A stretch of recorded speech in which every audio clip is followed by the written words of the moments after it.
इस कहानी के सभी पात्र और घटनाएं काल्पनिक हैं, जिसका किसी भी व्यक्ति या घटना से कोई संबंध नहीं है। यदि किसी घटना के साथ इसकी समानता होती है, तो इसे मात्र एक संयोग कहा जाएगा।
दिग दिगंत और अनंत तक गूंजायमान है।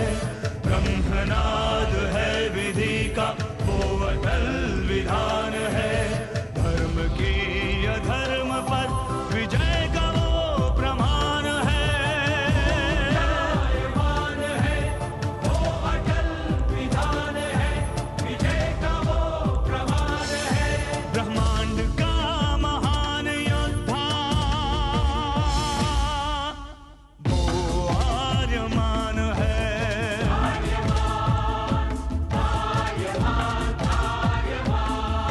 ब्रह्मांड का महान योद्धा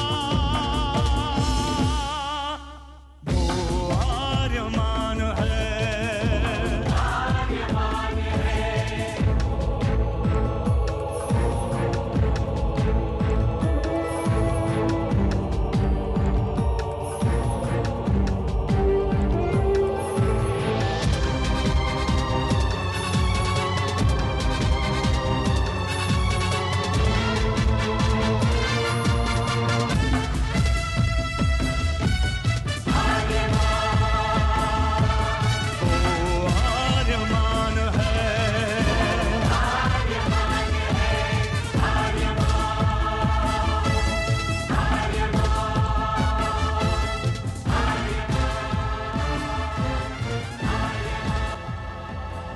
अनंत असीम ब्रह्मांड, अद्भुत, विशाल, विराट, जहां असंख्य आकाश गंगाएं प्रतिक्षण बनती रहती हैं, मिटती रहती हैं।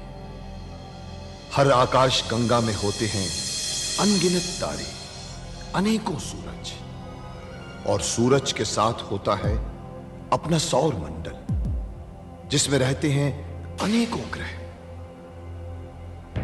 न जाने कितने सूरज चमके और बुझ गए, न जाने कितने तारे चमके और खो गए, न जाने कितने ग्रह, कितनी पृथ्वियां, कितनी सभ्यताएं बनी, बढ़ी और खो गई समय की इस अनंत धारा में।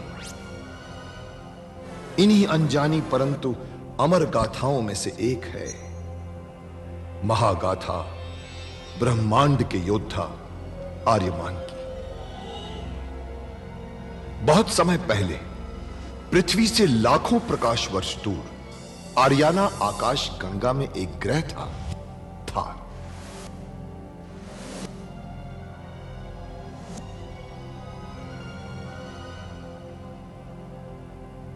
थार एक रेगिस्तान था, पानी की बूंद नहीं थी, फिर भी पूरे ब्रह्मांड के लिए मूल्यवान था थार, क्योंकि थार में थी ऐसी खाने जहां से दुर्लभ जीवनदायी पदार्थ निकलता था, जिसे थारस कहते थे। यह किसी भी ग्रह की जहरीली से जहरीली हवा को भी रासायनिक प्रक्रिया से प्राणवायु बना देता था, जीने के लायक बना देता था। कहावत थी, थारस जिसके वश में, पूरी आकाश गंगा उसके वश में। आर्याना आकाश गंगा की संरक्षक संस्था ओमियान के नियमों के अनुसार थारस को कोई भी व्यक्ति अपने वश में नहीं कर सकता था। यहां तक कि थार ग्रह का राजा जारांत भी नहीं। राजा होते हुए भी जारांत अपना राज्य गणतंत्र प्रणाली से चलाता था। खानों से निकलने वाले थारस का 25% भाग ही थार ग्रह के हिस्से में आता था। बाकी का हिस्सा ओसेक अंतरिक्ष संगठन में चला जाता था। ओसेक आरियाना आकाश गंगा के व्यापारियों का संगठन था और जिसका संचालन अंतरिक्ष में बनाए गए एक कृत्रिम ग्रह ओसेक से होता था। मगर ओसेक संगठन में कई व्यापारी ऐसे भी थे जो अति महत्वाकांक्षी थे, जो पूरे ब्रह्मांड में अपना आधिपत्य स्थापित करना चाहते थे। परंतु जब तक ओमियान था तब तक कोई कुछ नहीं कर सकता था। ओमियान अंतरिक्ष के लोगों की संरक्षक संस्था थी, जो अंतरिक्ष के निवासियों के हितों का पूरा ध्यान रखती थी और अपनी शांति सेना के द्वारा संपूर्ण ब्रह्मांड में शांति और व्यवस्था बनाए रखती थी। इसी ओमियान संस्था का अध्यक्ष था महान होशिंग। होशिंग जिस ग्रह पर रहता था उस ग्रह का नाम था कुरुक्षेत्र, जहां आज छिड़ी हुई है एक महाजंग। नमस्कार दोस्तों, सबसे पहले तो मैं अपनी तरफ से और भीष्म इंटरनेशनल की यूनिट के हर मेंबर की तरफ से आप लोगों का तहे दिल से शुक्रिया अदा करना चाहूंगा। आपने हमारी दूसरी सीरियल आर्यमान ब्रह्मांड का योद्धा को भी उतना ही प्यार और स्नेह दिया जितना कि आपने हमारी पहली सीरियल शक्तिमान को दिया था। दोस्तों, आर्यमान पृथ्वी की कहानी नहीं है। पृथ्वी तो उसमें है ही नहीं। यह पृथ्वी से लाखों प्रकाश वर्ष दूर अंतरिक्ष में स्थित ग्रहों की कहानी है।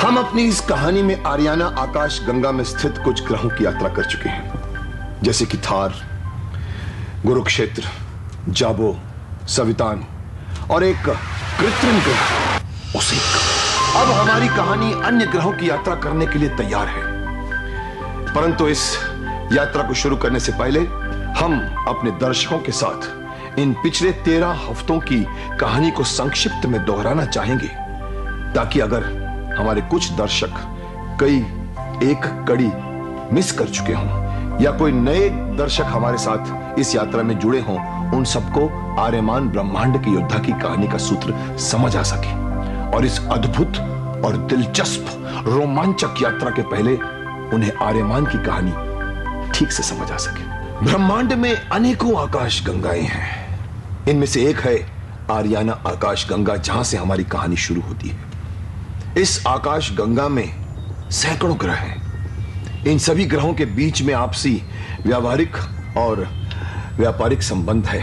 ये ग्रह अत्यधिक उन्नत और विकसित हैं। इनकी यातायात व्यवस्था इतनी अधिक विकसित है कि इनके यान पलक झपकते ही कहां से कहां पहुंच जाते हैं। इन ग्रहों के निवासी अलग अलग रंग रूपों के हैं, अलग अलग सभ्यताओं, अलग अलग संस्कृतियों को मानने वाले हैं। फिर भी इनके बीच आपसी सौहार्द है, आपसी मेल मिलाप है। यहां का विज्ञान अपनी चरम सीमा पर पहुंच चुका है। इन्होंने मशीनी मानव यानी रोबो को भी इतना अधिक विकसित कर लिया है कि उनसे वो किसी भी तरह का काम करवा सकते हैं।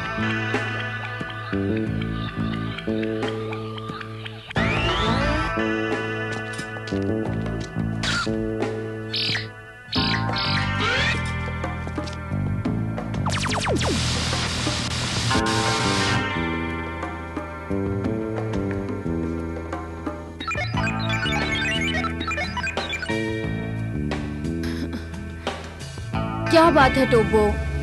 परंतु समय के साथ साथ लोभ और लालच ने अपना जाल फैलाना शुरू कर दिया और संपूर्ण ब्रह्मांड में अशांति फैल गई। लोगों का आपसी मेल मिलाप खत्म होने लगा। आए दिन युद्ध के बादल गरजने लगे और अंतरिक्ष यानों से आग बरसने लगी।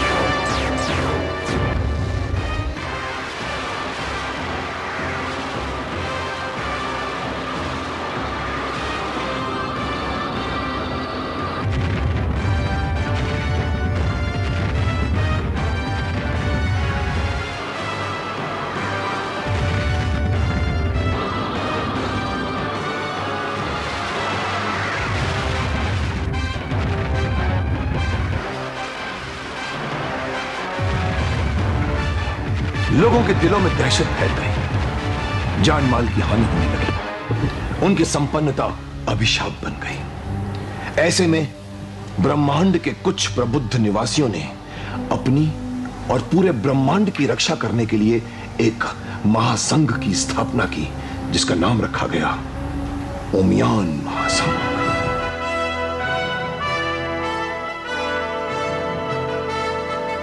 और उसका अध्यक्ष चुना गया महान होशिन।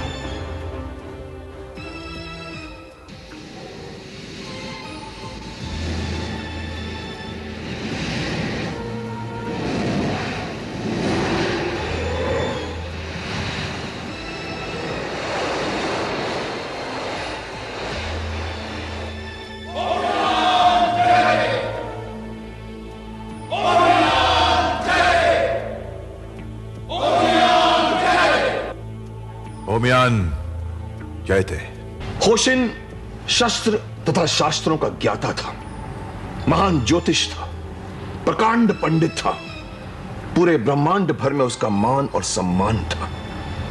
उसने अपने पूरी कौशल के साथ ब्रह्मांड के सभी ग्रहों की सुरक्षा और शांति की स्थापना के हर संभव प्रयास किए, परंतु असंतोष तो असंतोष होता है।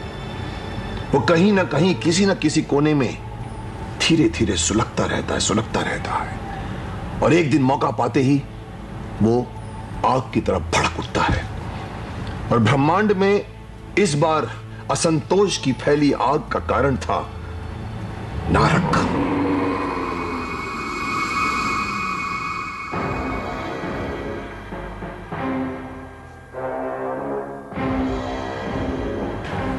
नारक ने होशिन की दी हुई शिक्षा और विद्या का अनुचित प्रयोग करके अपने आप को बलशाली और शक्ति संपन्न बना लिया था।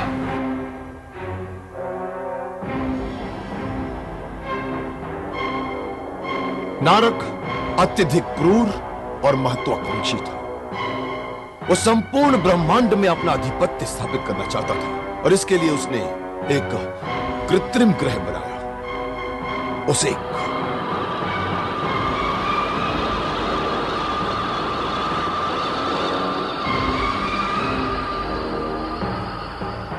नारक इतना अधिक शक्तिशाली बन गया कि ब्रह्मांड के बड़े बड़े सम्राट भी उससे डरने लगे। उसके पास अपना एक मजबूत जासूसी तंत्र था, जिससे ब्रह्मांड की सारी सूचनाएं उसे मिलती रहती थी। महासामंत नारक, तारका ग्रह के अध्यक्ष ने आपके उस एक व्यापार संघ की सदस्यता स्वीकार करने का निश्चय कर लिया है तथा आपको व्यापार कार्यक्रम आरंभ करने की अनुमति दे दी है। ये हुई ना समझदारी की बात। सामंत मनु, हम तुमको रक्षा ग्रह के व्यापार तंत्र का अध्यक्ष नियुक्त करते हैं। वो पूरे ब्रह्मांड भर में अपनी मनमानी करने लगा। एक बात याद रखो सामंत वैशाख, जो चीज नारक के काम नहीं आ सकती वो किसी और के भी काम नहीं आ सकती। ये सरासर अन्याय है, आतंक है। उस एक व्यापार संघ के अध्यक्ष को संयम से काम लेना चाहिए। खामोश! हमें उपदेश देते हो? ये मत भूलो सामंत वैशाख कि नारक के नेतृत्व में ही उस एक व्यापार संघ ब्रह्मांड का सबसे बड़ा और शक्तिशाली समूह बना है। आज अंतरिक्ष के व्यापार पर उसे का ही एक अधिकार है। इसमें सिर्फ आपका ही नहीं, उस एक संघ के सदस्यों का भी महत्वपूर्ण योगदान है। योगदान उनका केवल गिनती का है। उन्होंने सदस्य बनकर सिर्फ संख्या बढ़ाई है। उस एक व्यापार संघ को ऊंचाइयों पर पहुंचाने वाला सिर्फ मैं हूं, मैं महासामंत नारक। और मैं अपने काम में किसी का हस्तक्षेप पसंद नहीं करता। परंतु आपके सारे कार्य ओमियान संघ के नियमों के विरुद्ध हैं। ओमियान संघ आपके अनैतिक व्यवहार को सहन कभी नहीं करेगा। परंतु मेरे विरुद्ध ओमियान में जाएगा कौन? मैं जाऊंगा और आपकी इस कारगुजारी की शिकायत करूंगा और आपको दंड दिलवाऊंगा। सामंत वैशाख, तुम मेरे विरुद्ध ओमियान में जाओगे, महासामंत नारक को दंड दिलवाओगे। हाँ हाँ, अब मैं आपके उस एक व्यापार संघ से अपनी सदस्यता वापस ले रहा हूं। बहुत अच्छे सामंत वैशाख, अब जब तुम उस एक संघ के सदस्य नहीं रहे तो उस एक संघ को भी तुम्हारी कोई आवश्यकता नहीं। और जिस किसी को उसे एक संघ की आवश्यकता नहीं होती, पूरे ब्रह्मांड को भी उसकी कोई आवश्यकता नहीं होती। सामंत वैशाख, हम तुम्हारे त्याग पत्र पर मोहर लगाते हैं। कभी कभी तो गुस्से में आकर वो पूरा ग्रह उड़ा देता था। अपने अहंकार के मद में चूर होकर उसने जाबो के राजा शोण की पुत्री रासा को पाने के लिए जाबो ग्रह पर हमला कर दिया और इस बात की सूचना होशिन ने ओमियान में दी। हमें विश्वस्त सूत्रों से पता चला है कि नारक राजा शोण पे आक्रमण करने के लिए जाबो ग्रह जा रहा है। हमने अपने उपग्रह के उपकरणों से उसे उस एक संघ से निकलते हुए देखा है।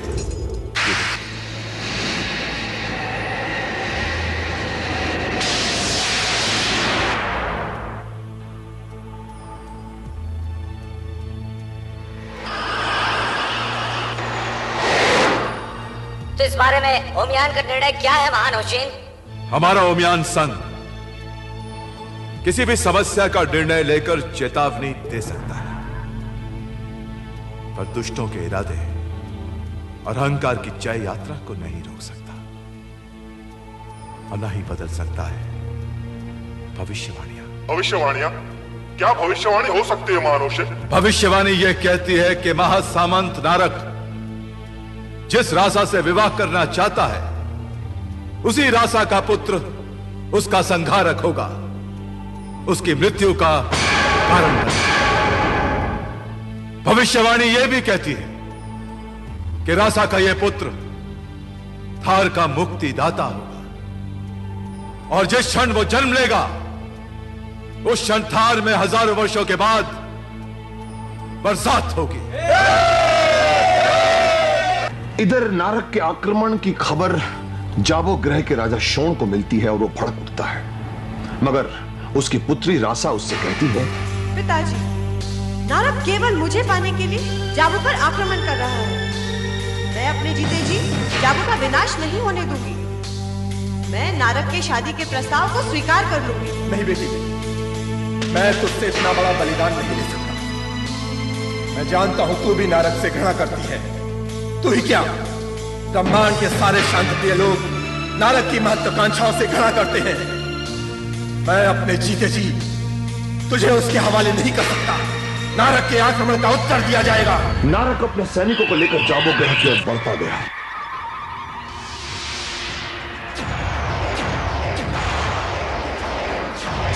और उधर जाबो ग्रह के सैनिक भी अपने अंतरिक्ष यानों को लेकर नारक का मुकाबला करने के लिए बाहर निकल आए और फिर आकाश में शुरू हुआ एक भीषण युद्ध।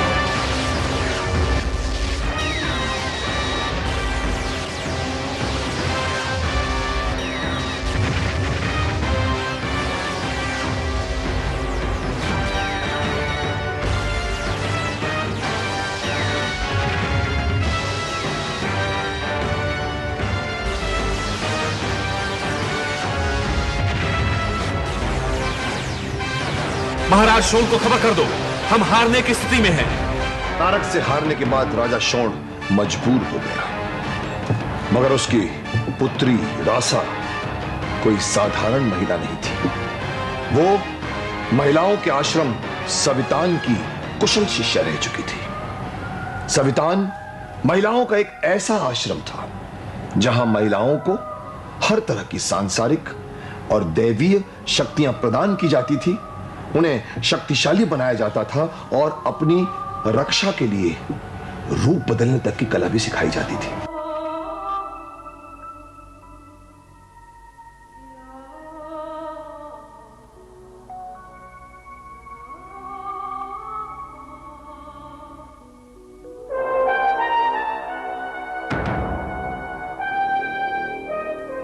गुरु माता,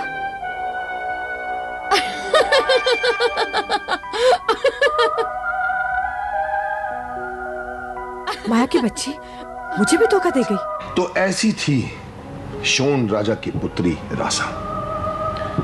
जब नारक जाबो महल में रासा को पकड़ने के लिए आगे बढ़ा तो रासा ने अपने 7 रूप प्रकट किए और नारक अपने सामने 7 रासाओं को देखकर परेशान, चकित और अचंभित रह गया। उसी समय नारक ने राजा शोण को मारने की धमकी दी।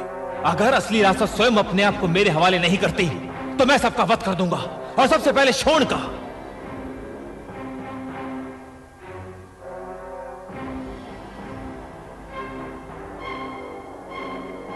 ठहरो, मैं तुम्हारे साथ चलने के लिए तैयार हूं। नहीं, हमें तुमसे यही आशा थी रासा। नहीं बेटी, मेरे जीते जी तुम्हें कोई हाथ भी नहीं लगा सकता। मुझ पर विश्वास कीजिए, मेरी बात मान लीजिए पिताजी। मैं अपने पिता का और सहेलियों का वध होते नहीं देख सकती। रासा, चलो नारक।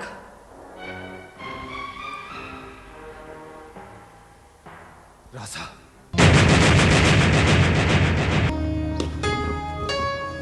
दोस्तों, जैसा कि हमने वादा किया था कि हम आर्यमान में भी सिर्फ मनोरंजन ही नहीं करेंगे, साथ ही हेल्दी एजुकेशन आप लोगों को भी देंगे, तो हम आर्यमान का पहला सेगमेंट लेकर आ रहे हैं जिसका नाम है इससे क्या होगा। यह कंसेप्ट लोगों और खास तौर पर बच्चों की जिज्ञासा पर निर्भर करता है। मुझे बचपन में एक कहानी याद आ रही है, शायद आप लोगों ने भी सुनी होगी। एक दादाजी बैठे हैं और अचानक दरवाजे पे किसी ने नॉक की और बच्चा जाके दरवाजा खोलता है। दादाजी पूछते हैं कौन आया है, तो वो कहता है कि पड़ोसी का लड़का आया है। दादाजी फिर पूछते हैं कौन आया है, लड़का कहता है पड़ोसी का लड़का आया है। दादाजी फिर पूछते हैं कौन आया है, लड़का कहता है पड़ोसी का लड़का आया है। दादाजी फिर, लड़का नाराज होकर कहता है 4 बार कह चुका हूं आपको, लड़का आया लड़का आया, आप पूछते जा रहे हैं कौन आया कौन आया कौन आया। दादाजी कहते हैं देखो बेटे, जब तुम छोटे से थे तो खिड़की पर एक कौवा आया था, तुमने पूछा दादाजी ये कौन है, मैंने कहा था कौवा है। तुमने पूछा कौन है, मैंने कहा कौवा है। तुमने फिर पूछा कौन है, मैंने कहा कौवा है। तुमने 12 बार मुझसे पूछा, मैंने 12 बार तुम्हें जवाब दिया। अब सिर्फ 3 बार या 4 बार में ही तुम थक गए। तो दोस्तों, ये होती है जिज्ञासा जो खास तौर पर बच्चों में होती है। हमारा मानना यह है कि बच्चों की जिज्ञासा को कभी मत रोकिए। वो जितने सवाल करें, उन सभी सवालों का आप लोग सही जवाब उनको देते रहें तो उनका ज्ञान बढ़ेगा। तो लीजिए, पेश है आर्यमान का पहला एजुकेशनल सेक्शन, इससे क्या होगा।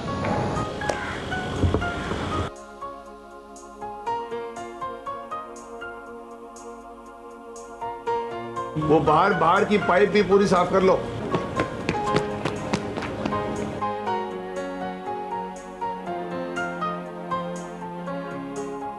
ये लोग क्या कर रहे हैं?